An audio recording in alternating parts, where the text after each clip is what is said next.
தோழர்களே, ரூச செய்தியின் வாயிலாக இன்று மீண்டும் உங்களை சந்திப்பதில் பெருமகிழ்ச்சி அடைகின்றேன்.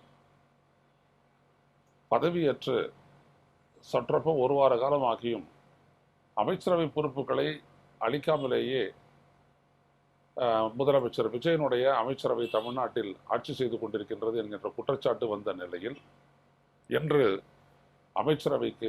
அமைச்சர்களுக்கு எந்தெந்த இலாக்காக்கள் என்கின்ற விவரங்கள் வெளியாகியுள்ளது. முதலமைச்சர் விஜய் அவர்கள் அளித்த அந்த பரிந்துரையின் அடிப்படையில் அதை ஏற்றுக்கொண்டு ஆளுநர் மாளிகை அந்த செய்தி குறிப்பு வெளியிட்டிருக்கின்றது. அந்த விவரங்களை பார்க்கலாம். திரு ஜோசப் சி விஜய் அவர் முதலமைச்சர், பொது நிர்வாகம், இந்திய ஆட்சி நிர்வாகம், இந்திய போலீஸ் நிர்வாகம், இந்திய வன நிர்வாகம், மாவட்ட வருவாய் அலுவலர்கள், காவல், உள்துறை, சிறப்பு திட்டங்கள் நடைமுறைப்படுத்தல், பெண்கள், இளைஞர், குழந்தைகள், வயதானவர்கள், மாற்றுத்திறனாளிகள் ஆகியோருடைய நலம், அதோடு municipal administration, urban and water supply, அது வரைக்கும் திரு விஜய் அவர்கள், முதல்வரான திரு விஜய் அவர்கள் பார்த்து கொள்வார்கள். திரு என் ஆனந்த் அமைச்சரவையில் 2வது இடம். அவர் minister for rural development and water resources, அதாவது உள்ளாட்சி மற்றும் நீர் வளங்கள், இதை பற்றி ரூரல் டெவலப்மெண்ட், ஊரக வளர்ச்சி, பஞ்சாயத்துக்கள், பஞ்சாயத்து ஒன்றியம், வறுமை ஒழிப்பு திட்டங்கள், ஊரக கடன்கள் மற்றும் பாசன திட்டங்கள், பாசன மேம்பாடு திட்டங்கள் மற்றும் சிறிய பாசன மேம்பாட்டு திட்டங்கள். 3வதாக ஆதவ் அர்ஜுனா, அவர் minister for public works PWD மற்றும் விளையாட்டு மேம்பாடு, அது இரண்டும் அவருக்கு அளிக்கப்பட்டிருக்கிறது.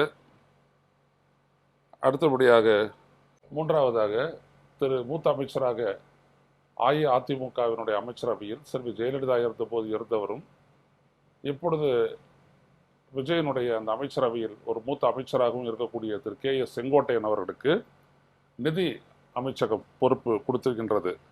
அவருக்கு நிதி, ஓய்வூதியம் மற்றும் ஓய்வூதியம் தொடர்பான அலவன்சஸ் அவையெல்லாம் அளிக்கப்பட்டிருக்கின்றன.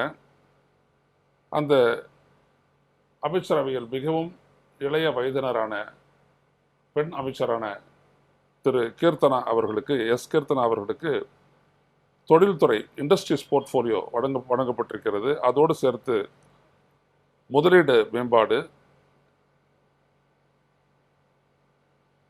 ஆகியன அவருக்கு அளிக்கப்பட்டிருக்கின்றன. அடுத்தபடியாக Thiru Aadhav Arjuna public works, sports development என்பதை ஏற்கனவே தெரிவித்திருந்தோம்.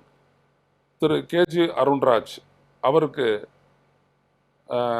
பொது நலன், மருத்துவ, கல்வி மற்றும் குடும்ப நலம் ஆகியன ஒதுக்கப்பட்டுள்ளன. திரு வெங்கடரமணன் அவர்களுக்கு உணவு மற்றும் பொது விநியோகம், அந்த துறை ஒதுக்கப்பட்டிருக்கின்றது. திரு நிர்மல்குமார் அவர்களுக்கு எரிசக்தி மற்றும் சட்டம், அதில் எரிசக்தி, எலக்ட்ரிசிட்டி, மின்சாரம், மரபுசாரா எரிசக்தி துறை, சட்டம், நீதிமன்றம், சிறைகள், ஊழல் தடுப்பு, சட்டமன்றம், தேர்தல்கள் மற்றும் பாஸ்போர்ட்ஸ், இவையெல்லாம் அவருக்கு அளிக்கப்பட்டிருக்கின்றன. மற்றொரு முக்கிய அமைச்சரான ராஜ்மோகன் அவர்களுக்கு கல்வித்துறை ஒதுக்கப்பட்டிருக்கின்றது. கல்வி, தமிழ் மேம்பாடு, இன்ஃபர்மேஷன் அண்ட் பப்ளிசிட்டி, அதோடு அவர் archaeology, Tamil official language, Tamil பண்பாடு, ஃபிலிம் டெக்னாலஜி, சினிமோட்டோகிராஃபி போன்றவையெல்லாம் அவருக்கு அளிக்கப்பட்டிருக்கின்றன. TK பிரபு, அவர் தான் இந்த 10 அமைச்சர்கள் கடைசியாக அளிக்கப்பட்டிருப்பவர்.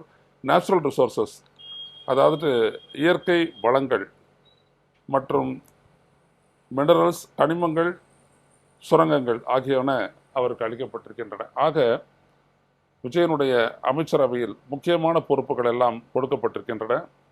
இதையும் தாண்டி அவர் அமைச்சரவையை விரிவாக்கம் செய்வதாக இருக்கின்றார். அப்படி விரிவாக்கம் செய்யும் போது 5 உறுப்பினர்களோடு வெளியில் ஆதரவு அளிக்கக்கூடிய காங்கிரஸ் கட்சிக்கு 2 அமைச்சரவை உறுப்பினர்களும், அதே போல வெளியிலிருந்து இப்பொழுது ஆதரவு அளித்து கொண்டிருக்கின்ற அஇஅதிமுகவினுடைய திரு வேலுமணி அவர்கள் தலைமையிலான அந்த பிரிவிற்கு 5 அமைச்சர்கள் வரை கொடுக்கப்படலாம் என்றும் சொல்லப்படுகின்றது. அதில் ஒருவராக லீமா ரோஸ், அதாவது லாட்டரி மார்டின் என்று சொல்லக்கூடிய சாண்டியோகோ மார்டின் அவர்களுடைய மனைவி, அவர் இங்கே லால்குடி சட்டமன்ற தொகுதியிலிருந்து தேர்ந்தெடுக்கப்பட்டவர், அவரும் இருக்கலாம் என்றெல்லாம் சொல்லப்படுகின்றது. அது பொறுத்திருந்து பார்க்கலாம். மீண்டும் சந்திப்போம் தொடரிலே. நன்றி, வணக்கம். ஊடகம் கார்ப்பரேட் அரசியல்வாதிகளின் கைப்பாவையாக அடிமைகளாக இருந்தது போதும், இனி சாட்டை எடுத்து சுழற்றும் நேரம் வந்துவிட்டது. ஊடகம் பொதுமக்களாகிய உங்களுக்காக உங்களாலேயே இயக்கப்பட வேண்டும். ஊடக சுதந்திரத்திற்காக உங்களின் பங்களிப்பை இன்றே அளித்திடுங்கள்.